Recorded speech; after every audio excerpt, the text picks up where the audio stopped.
ሳካ በሚቀጥለው ይሄ በዚህ ወር የፈረንጆቹ ወር አይመለስም። ዛሬ ያው 14 ነው።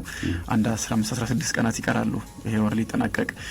የሚቀጥለው የፈረንጆቹ ወር የመጀመሪያ ሳምንት ላይ ወደ ሜዳ ይመለሳል የሚል እቅድ ነው ያለው በአርሰናል በኩል አዲስ ነገር ከሌለ በስተቀር።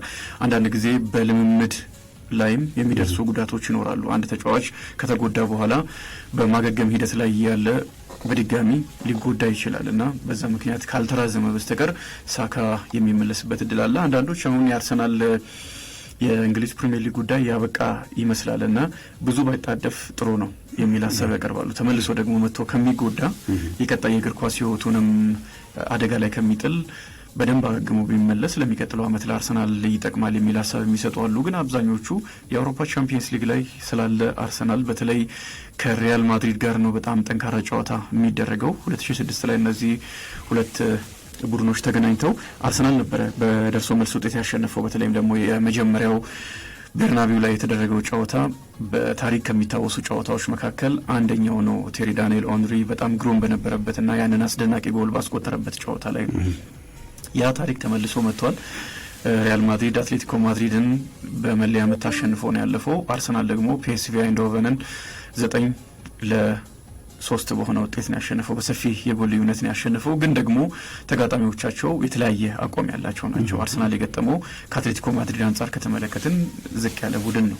የሆላንድ ቡድኖች ወደ ጥሎ ማለፉ ካለፉ በኋላ ጥሩ እንዳልሆኑ ተመልክተናል እና በዚህ ልዩነት አላቸው ግን ይጠበቃል። ሁለቱም ቡድኖች የሚያደርጉት ጨዋታ ለዚህ ጨዋታ ቡካዮ ሳካ የሚደርስ ከሆነ በጣም አሪፍ ነው። ትልቅ ተጽዕኖ መፍጠር የሚችል ይመስላል። ወደ ዩሮፓ ሊግ የጥሎ ማለፍ ጨዋታዎች እንለፍ። ማንቸስተር ዩናይትድ በኦልድ ትራፎርድ ሪያል ሶሴዳድን አስተናግዶ 4-1 በሆነ ውጤት አሸንፏል። በድምር ውጤት 5-2 ማለት ነው። ብሩኖ ፈርናንዴስ 3 ጎሎችን አስቆጥሯል። 2 የፍጹም ቅጣት ምቶችን ጨምሮ ዲያጎ ዳሎ ነው ሌላኛውን ጎል ያስቆጠረው። ኦያርዛባል በፍጹም ቅጣት ምት የመጀመሪያ ጎል አስቆጥሮ ነበር ለሪያል ሶሲዳድ። የጀመሩበት መንገድ ለሚያስፈራ ነበር። ሪያል ሶሲዳዶች በተደጋጋሚ ወደ ማንቸስተር ዩናይትድ የግብ ክልል ለመድረስ ሙከራ ለማድረግ ሲሞክሩ ነበረ። ኦያርዛባል ጎሉንም ሲያስቆጥር ዴሊክት የሰራበት ጥፋት በተፈጠረ ጫና ነው። ከመስመር የተሻገረ ኳስ ነው። ኦያርዛባል ላይ ጥፋት ሰርቶ በቫር ቼክ ተደርጎ ፍጹም ቅጣት ምትሰጠና ኦያርዛባል ራሱ ከአስቆጥሮታል። በዚህ ጨዋታ ላይ አራምቡሩ ከሪያል ሶሲዳድ በኩል በ63ኛው ደቂቃ በቀይ ካርድ ወጥቷል። ግን ደግሞ ማንቸስተር ዩናይትድ እየመራ በነበረበት ሰዓት ነው የቀይ ካርዱ ምናልባት ሪያል ሶሲዳዶች እንዳይመለሱ አድርጓቸው ሊሆን ይችላል እንጂ በማንቸስተር ዩናይትድ መሪነት ውስጥ የፈጠረው ተጽዕኖ አልነበረም። አስቀድሞም ሲመራ ስለነበረ በድምር ውጤት 5-2 አሸንፎ አልፏል። ዩናይትድ 60% የኳስ ቁጥር ብልጫ ነበረው። ይሄ በጣም አሪፍ ነው። 46 ጊዜ በሪያል ሶሲዳድ ቦክስ ውስጥ ተገኝቷል። አስቀድሞ የነበረው በኤሪክ ቴን ሃግ ስር የነበረው ማንቸስተር ዩናይትድ ወደ ተጋጣሚ የግብ ክልል የመድረስ ችግር አልነበረበትም። ሙከራ የማድረግ ችግር አልነበረበትም። ትልቁ ችግር የነበረው በአንድ በኩል ጎል ይቆጠርበታል። በመልሶ ማጥቃት አደገኛ የሆኑ ክለቦች ማንቸስተር ዩናይትድን እየተከላከሉ በመልሶ ማጥቃት ጎሎችን እያስቆጠሩ ሲያሸንፉት ነበረ። በዛው ልክ ደግሞ ዩናይትድ ራሱ ጎል አያስቆጥርም። ማሸነፍ የሚያስችል ጎል አንዳንድ ጨዋታዎች ላይ በርከት ያሉ ጎሎችን ሊያስቆጥር ይችላል። ግን አብዛኞቹ ጨዋታዎች ላይ ጎል ለማስቆጠር የሚጫወቱ ቡድን ነው።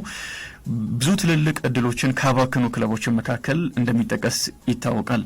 የአሁኑ ማንቸስተር ዩናይትድ ያንን ማስተካከል ይኖርበታል። ትናንትና 46 ጊዜ ነው በሪያል ሶሲዳድ ቦክስ ውስጥ ኳስ የነኩት። ይሄ በጣም አሪፍ ነው። ወደ ተቃራኒ የግብ ክልል አንድ ቡድን እየቀረበ በሄደ ቁጥር እድሎችን የመፍጠር አቅሙ ከፍ እያለ ጎሎችንም የሚያስቆጥርበትም እድሉ እየሰፋ ይመጣልና ትናንትና ማንቸስተር ዩናይትድ ይሄንን አድርጓል። ሙከራውንም ከተመለከትን 25 ሙከራዎችን አድርጓል። የመቅረቡን ያክል ሙከራዎችን ማድረጉን የሚያሳይ ነው። 8 ሙከራዎችን ያደረጉት ሪያል ሶሲዳዶች ልዩነት አለ። 25-8 ናቸው። ከነዚህ 25 ሙከራዎች መካከል ደግሞ 10 ኢላማቸውን የጠበቁ ሙከራዎች ነበሩና ማንቸስተር ዩናይትድ አሁን ፊልም መስመር ላይም ለውጥ እንዳመጣ በደንብ የሚያሳይ ቁጥር ነው። ሪያል ሶሲዳዶች 3ቱን ኢላማቸው የጠበቁ ሙከራዎችን አድርገዋል። በኤክስጂም ከተመለከትን በሮበን አሞሪም ስር በአዲሱ አሰልጣኝ ስር አሁን በእርግጥ አዲሱ አሰልጣኝ ማለት ብዙ ጨዋታዎች ስለመሩ በዚህ የውድድር ዓመት ስለያዙት ቡድኑን ግን ያው አዲስ እያልን እንቀጥላለን 4.02 ኤክስጂን ያስመዘገቡት ወይም በነበረው ጨዋታ ይህን ያክል ጎል ማስቆጠር ነበረባቸው ማለት ነው። ሙከራዎች በተቃራኒ የግብ ክልል እንደመገኘታቸውና በተለያዩ ለዚህ በሚጠቀሙባቸው ነጥቦች ተሰልቶ 4.02 ለዛ ኦልሞስት ተመሳሳይ ጎል ነው ያስቆጠረውና በኤክስጂው ልክ ጎል ማስቆጠር ችሏል ማንቸስተር ዩናይትድ። በአሞሪም ስር ከፍተኛ ሆነው ይሄ በጣም ወሳኝ ቁጥር ስለሆነ ማለት ነው። ምን ያህል እድሎችን እንደፈጠረ ምን ያህል ወደ ተጋጣሚ የግብ ክልል እንዳመራ ከግምት ውስጥ በማስገባት አንድ ክለብ ይህን ያክል ጎል ማስቆጠር አለበት ተብሎ የሚሰላ ስለሆነ በብዙ ነጥቦች ይኖሩታል። በእነዚህ ተሰልቶ የሚመጣ ስለሆነ ማንቸስተር ዩናይትድ ለውጡን በሚገባ የሚያሳይ ነው። ሪያል ሶሲዳድ ደግሞ 1.05 ነው። በዛው ልክ ሪያል ሶሲዳዶች ብዙ ጎል እንዳያስቆጥሩ በግብ ክልላቸው ተገኝተው እድሎችን እንዳይፈጥሩ ማድረጋቸውን የሚያሳይ ቁጥር ነውና በሁለቱም መንገድ በጣም አሪፍ ነበረ ማንቸስተር ዩናይትድ። ቀደም እንዳልኩት የመጀመሪያው አጋማሽ ሲጀመር ሪያል ሶሲዳዶች በጣም አስፈሪ ነበሩ። ጎሎችን አስቆጥረው ያሸንፋል ለማሸነፍ ጨዋታውን ለመግደል እንዳሰቡ በደንብ የሚያሳይ ነበረ። ጎልም አስቆጥረው መርተዋል። ለማንቸስተር ዩናይትድ በጣም አሪፍ የነበረው ለኔ በምሽቱ የመጀመሪያው ጎል ከተቆጠረ በኋላ በፍጥነት ከደቂቃዎች በኋላ ማንቸስተር ዩናይትድ ራሱ ጎል ማስቆጠሩ ነው። ከዛ በኋላ ሁሉን ነገር መቆጣጠር ስለሚችል ጎል ተቆጥሮበት ደቂቃዎች ቢሄዱ ግን ጫናውም እየበረታ ስለሚመጣ ዘንድሮ ማንቸስተር ዩናይትድ በኦልድ ትራፎርድ በሚደረጉ ጨዋታዎች ድካም አለበት፣ የደጋፊውን ጫና አለና ጫና ውስጥ እየገባ አንድ ቡድን ከሄደ ደግሞ በእቅዱ በፕላኑ ልክ መሄድ ስለሚቸገር ወዲያውኑ መልሶ ጎል ማስቆጠሩ እንዲረጋጋ ያደረገው ይመስለኛልና ከዛ በኋላ ጨዋታውን ተቆጣጥሮ እንደውም በድጋሚ ተጨማሪ ጎሎችንም የሚያስቆጥርባቸውንም እድሎች ፈጥሯል ማንቸስተር ዩናይትድ። በምሽቱ ኮከብ የነበረው ብሩኖ ፈርናንዴሽ ነው። 43 ጨዋታዎችን በዚህ ውድድር ዓመት አድርጓል። 15 ጎሎችን አስቆጥሮ 13 ጎል የሆኑ ኳሶችን ለማንቸስተር ዩናይትድ አቀብሏል። ይህ ተጫዋች በጣም የሚገርም ተጫዋች ነው። በሁለት መንገድ የሚታይ ነው። ገሚሶቹ የማንቸስተር ዩናይትድ ደጋፊዎች የሚያሞግሱት ምናልባት በሚቀጥለው ክረምት ጀምሮ ማንቸስተር ዩናይትድ ተጫዋቾችን እያሰናበተ ለሮበን አሞሪም የሚሆኑ ተጫዋቾችን እንደሚያመጣ ይጠበቃልና ለሮበን አሞሪም የሚሆኑ የቀጣይ ጊዜም የማንቸስተር ዩናይትድ እቅድ ውስጥ መኖር አለበት አስፈላጊ ተጫዋች ነው ብለው እንዲያምኑ የሚያደርግ ነው። በአንድ በኩል ደግሞ የቀድሞ የማንቸስተር ዩናይትድ ተጫዋቾች እንኳን እንደ ሮይ ኪኒን ጨምሮ የሚተቹ ተጫዋች ነው። ለማንቸስተር ዩናይትድ አምበልነት በፍጹም አይመጥንም እንደዚህ አይነት ተጫዋች እያሉ በተደጋጋሚ በቴሌቪዥን መስኮቶች ሲናገሩ ተመልክተናል። ትናንትና ግን የደጋፊዎቹን የሚያስደስት ምሽትን ያሳለፈው ጎሎችን አስቆጥሯል። ከጎሉ ባሻገር ስሜቱም በጣም ግልጽ ነበረ። ማንቸስተር ዩናይትድ እንዲያሸንፍ ደጋፊዎችን፣ ተጫዋቾችን የሚያነሳሳበት መንገድ በጣም የሚገርም ነው። በዚህ የውድድር ዓመት 3 ቀይ ካርዶችን ተመልክቷል። ከተመለከታቸው ቀይ ካርዶች በኋላ በጣም መጥፎ አስተያየቶች ነበሩ ሲሰጡ የነበሩት። ቅድም እንዳልኩት ሮይ ኪንም እየወጣ እንደዚህ አይነት ተጫዋች አምበል መሆን የለበትም ዩናይትድ እያለ አስተያየት ሲሰጥ እንደነበረ ይታወሳል። አንዳንድ ጨዋታዎች ላይም አቋሙ ወርዶ ማንቸስተር ዩናይትድ የተሸነፈው በሱ ምክንያት ነው እስኪባል ድረስ እንመለከታለን። እንደ ትናንት አይነት ደግሞ በጣም አሪፍ ምሽቶችም አሉት። የትናንቱ ብቻ ሳይሆን ከአርሰናል ጋር አቻ በተለያየበትም ጨዋታ ብሩኖ ፈርናንዴሽ በጣም አሪፍ ነበረ። ከዛ አስቀድሞ በነበረ ጨዋታ ላይ እንደዚሁ በተመሳሳይ ጥሩ ነበረ። የፉላሙን ጨዋታ ኤፍ ኤ ካፑን ማለት ሳይሆን ከኢፕስዊች ታውን ጋር በፕሪሚየር ሊግ በተደረገ እንደዚህ በጣም አሪፍ ይሆናልና በዚህ ቀጥሏል። ቁጥሮች ግን ለአንድ አማካይ በጣም ምርጥ የሚባል ነው። 15 ጎሎችን አስቆጥሮ 13 ጎል የሆኑ ኳሶችን አቀብለዋል። በአጠቃላይ 28 ጎሎች ላይ ተሳትፏል ማለት ነው። ይሄ በጣም የሚያስደንቅ ነው። በዩሮፓ ሊግ ታሪክም በርካታ ጎሎች ላይ በመሳተፍ ቁጥር 1 ተጫዋች ሆኗል። 24 ጎሎችን አስቆጥሮ 17 ጎል የሆኑ ኳሶችን አመቻችቶ አቀብለዋል። ሌላኛው በምሽቱ አሪፍ የነበረው ተጫዋች ዚርክዚ ነው። የሚያስወድስ አቋም አሳይቷል። ይሄ የውድድር ዓመት ለሱ ጥሩ አይደለም። ብዙ የተተቸበት ነው። ክረምት ላይ ነው ከቦሎኛ የፈረመው። አምና ለቦሎኛ ወደ ቻምፒየንስ ሊግ መመለስ ትልቅ አስተዋጽኦ አድርጎ አርሰናልን ጨምሮ ሌሎች ክለቦች ሲፈልጉት ነበረ። ግን ማንቸስተር ዩናይትድ 36.5 ሚሊዮን ፓውንድ አውጥቶ ወደ ኦልድ ትራፎርድ ወሰደው። ያው በጊዜው ኤሪክ ቴን ሃግ ነበሩ። ግን ሮበን አሞሪም ከመጡም በኋላ በደንብ እየተጠቀሙበት ይገኛል። ከኒውካስል ዩናይትድ ጋር ኦልድ ትራፎርድ ላይ በተደረገ ጨዋታ ተቀይሮ ሲወጣ የማንቸስተር ዩናይትድ ደጋፊዎች ራሳቸው ሲጮሁበት ነበረ። ደካማ ነበረ። በፕሪሚየር ሊግ ውስጥ እስኪላመድ ድረስ የእንግሊዝን መላመድ በጣም ከባድ ነው። ከሌሎች ሊጎች መጥተው የሚሳካላቸው አሉ ወዲያው መጥተው፣ ግን ደግሞ በተለይ እንደሱ አይነት ወጣት ተጫዋች 23 ዓመቱ ነው ሆላንዳዩ። ለብሔራዊ ቡድን እንኳን ብዙ ጨዋታዎችን ማድረግ አልቻለምና ወደ እንግሊዝ ሲመጣ የመላመጃ ጊዜ ይፈልግ ነበረ። በዚህ ምክንያት በጣም ደካማ ምሽቶችን አሳልፏል። ከማንቸስተር ዩናይትድ ደጋፊዎችም ጭምር ብዙ ትችት የቀረበበት ነውና እንደ ትናንትናው አይነት ምርጥ ደግሞ አቋም ሲያሳይ ለተጫዋቹም ለእግር ኳስም አሪፍ ነው አይደለ? ከውድቀት መነሳት ለሕይወትም ምሳሌ ስለሚሆን በጣም አሪፍ ነበረ። ወደ ኋላ እየተመለሰ ቡድኑን የሚያግዝበት መንገድ እድሎችን ለመፍጠር ሳይታክት የሚሮጥበት ደግሞም ኳስ በደንብ የሚችል ተጫዋች ነው። በሊንካፕም በደንብ ይጫወታልና ትናንትና እሱም በዚህ ደረጃ መመልከቴ ደስ ብሎኛል።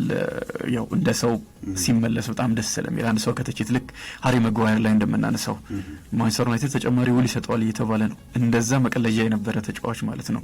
ሰው ሲነሳ ደስ ይላል። ዶርጉም በጣም ምርጥ ነበረ። አይደን ሄቨን ከአርሰናል ባለፈው ያስፈረሙት ተጫዋች ነው። ገና 18 ዓመቱ ነው። ለአርሰናል በቋሚነት ምንም አይነት ጨዋታ አላደረገም። የመሰለፍ እድል ፈልጎ ወደ ማንቸስተር ዩናይትድ ሄደ። ትናንትናም በዩሮፓ ሊጉ ያንን ማሳካት ችሏል እና 2-3 ዓመታትን ቀድሞ በዋናነት በትልቅ ቡድን በቋሚነት መሰለፍ ጀምሯል። በአርሰናል ቢሆን በእርግጠኝነት ይህንን እድል አያገኝም። ምክንያቱም የአርሰናል የተከላካይ መስመር ስለሚታወቅ በጣም ምርጥ የተከላካይ መስመር ስለሆነ።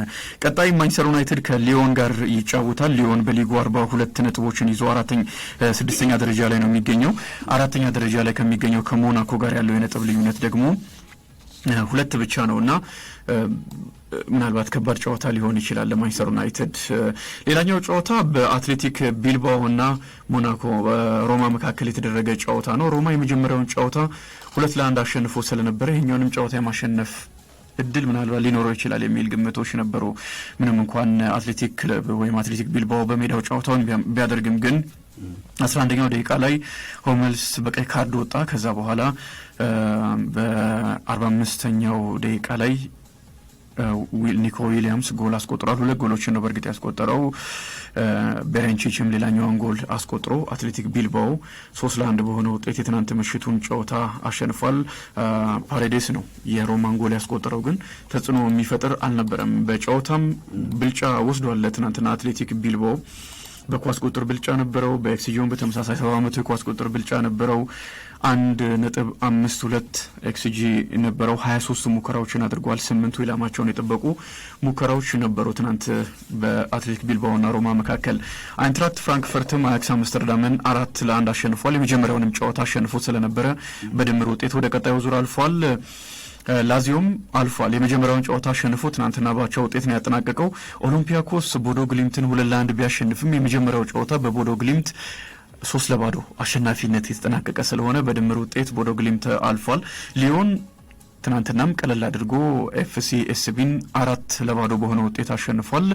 ፌነርባቼ ሬንጀርስን 2-1 ረቷል። የመጀመሪያው ጨዋታ ቱርክ ላይ 3-1 የተጠናቀቀ ነበረ እና ትናንትና ፌነርባቼ ነገሮችን ለመለወጥ ተቃርቦ ነበረ፣ ግን አልተሳካለትም። ፌነርባቼ አልተሳካለትም። 2-0 ቢያሸንፍም የትናንትናውን ጨዋታ በድምር ውጤት ተሸንፏል። ሊዮን 4-0 በድምር ውጤት አጠቃላይ አሸንፏል። እነዚህን ይመስላሉ የትናንት ጨዋታዎች። የቶተናምን መመልከት ይኖርብናል። 3-1 በሆነ ውጤት አሸንፏል። ኦዶበርት 2 ጎሎችን አስቆጥሯል። ወጣቱ ተጫዋች ፈረንሳይ ተጫዋች ነው። ትናንትና ለቶተናም ደርሷል ማለት ይቻላል። ምክንያቱም ከሁለቱም የሀገር ውስጥ ውድድሮች ውጭ ሆኗል። ቶተናም በእንግሊዝ ፕሪሚየር ሊግ ምንም አይነት ተስፋ የለውም። ይሄ ብቻ ነው ዋንጫ ማግኘት እድል ያለው። ጥሩ ቡድን ነው። ትልልቆቹ ተጫዋቾች የሚመለሱ ከሆነ በዩሮፓ ሊጉ ለዋንጫ የመፎካከር አቅም አለው ብዬ ነው የማስበው እና አሁን ደግሞ ሁዳቴ የተመለሱለት ስለሆነ ተጫዋቾች የትናንትናውን ጨዋታ ማለፉ በጣም አስፈላጊ ነበረ። ያንን ማድረግ ችሏል። በቀጣይ ቦዶ ግሊምት ከላዚዮ፣ ሬንጀርስ ከአትሌቲክ ቢልባኦ፣ ቶተናም ከአይንትራክት ፍራንክፈርት፣ ሊዮን ከማንቸስተር ዩናይትድ ጋር ይጫወታሉ። በጣም ጠባቂ ጨዋታዎች ይመስሉኛል እነዚህ ጨዋታዎች። ከሊዮን ጋር ማንቸስተር ዩናይትድ ፈረንሳይ ላይ ነው የመጀመሪያውን ጨዋታ የሚያደርገው። ቶተናም ደግሞ ከአይንትራክት ፍራንክፈርት ጋር የመጀመሪያውን ጨዋታ በሜዳው ያደርጋል። ሬንጀርስ ከአትሌቲክ ቢልባኦ ጋር ምንም እንኳን ከፌነርባቼ ቢያመልጥም አሁንም የሚገጥመው አትሌቲክ ቢልባኦ ነው። ከባድ ቡድን ስለሆነ ቀጣዩ ጨዋታ ይጠበቃል። ወደ ሌሎች መረጃዎቻችን እንለፍ። የአውሮፓ ቻምፒየንስ ሊግ በዚህ ሳምንት ተጠባቂ ጨዋታዎች እንደተደረጉ ይታወቃል።